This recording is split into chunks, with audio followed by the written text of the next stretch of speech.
राज्य शासनाच्या वतीनं मुख्यमंत्री माझी लाडकी बहीण ही महत्वाकांक्षी योजना सुरू करण्यात आलेली आहे। शासन निर्णयानुसार आजपासून त्या योजनेची अंमलबजावणी करणं गरजेचं आहे आणि त्या योजनेची अंमलबजावणी सुरू झाली आहे।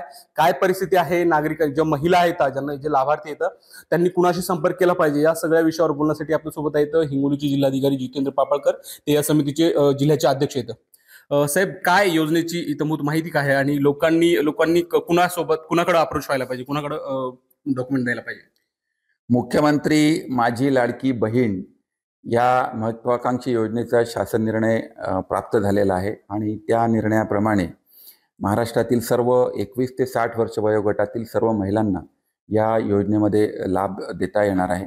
फक्त त्याच्यामधल्या ज्या काही अपात्रतेच्या अटी आहेत त्या अपात्रतेच्या अटीमध्ये त्यांना यापूर्वी कुठल्याही योजनेमध्ये 1500 रुपये प्रतिमाहाप्रमाणे कुठल्याही योजनेमधला लाभ मिळालेला नसावा, आयकरदाते नसावे किंवा त्यांच्या कुटुंबाचं जे काही उत्पन्न वार्षिक उत्पन्न आहे ते 2.50 लाख रुपयापेक्षा जास्त नसावं, अशा काही महत्त्वाच्या अटी या योजनेमध्ये आहेत।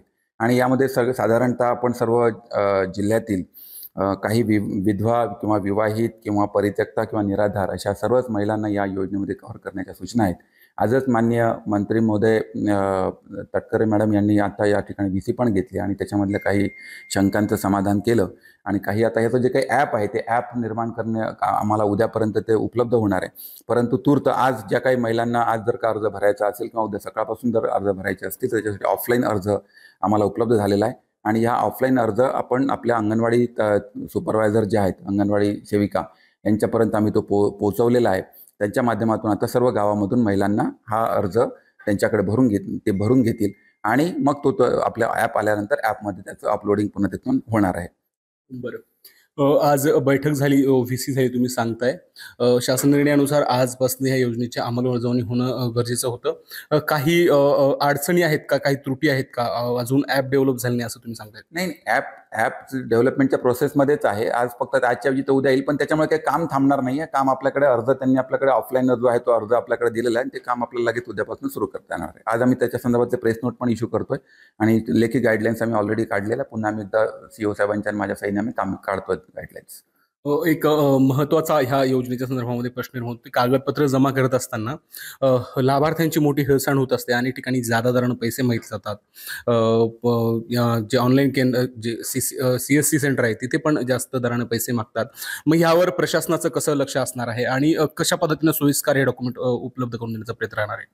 नाही, या योजनेमधले आता CSC सेंटरमधून जर का अशा पद्धतीच्या कुठल्या लेखी तक्रारी किंवा तोंडी जरी तक्रारी प्राप्त झाल्या तर त्याच्या अनुषंगाने तालुका पातळीवरती तहसीलदार आणि BDO हे त्या समितीच्या मध्ये त्यांना पण आम्ही हे सगळे अधिकार देतो आहोत।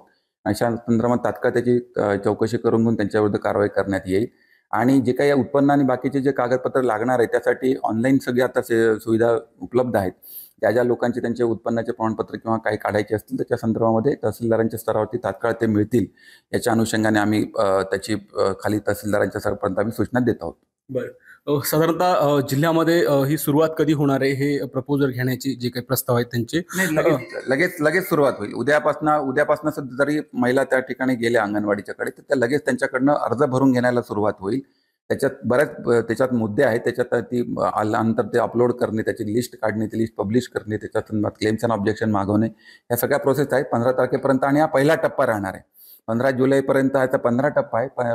पहिल्या टप्प्यानंतर पुन्हा त्याची कंटिन्युअस ही प्रोसेस आपली अर्जांची प्रोसेस जी आहे ती प्रोसेस पहिले सुरू राहणार आहे। बरं, निश्चित। तर हे आहेत हिंगोलीचे जिल्हाधिकारी जितेंद्र पापळकर। 15 तारखेपर्यंत हिंगोली जिल्ह्यातील सर्व उमेदवारांचे जे अर्ज आहेत, जे लाभार्थी त्यांचे अर्ज घेतले जाणार आहेत आणि या जे अर्ज आहेत, प्रस्ताव आहेत, त्यांच्यासाठी जे डॉक्युमेंट लागतात त्यासाठी प्रशासनाकडनं सर्वतोपरी प्रयत्न केले जाणार, सर्वतोपरी मदत केली जाणार आहे, अशी माहिती त्यांनी माझ्याशी बोलताना दिली आहे। Camera person आकाशसह Madhav Dipke, ABP माझा, हिंगोली।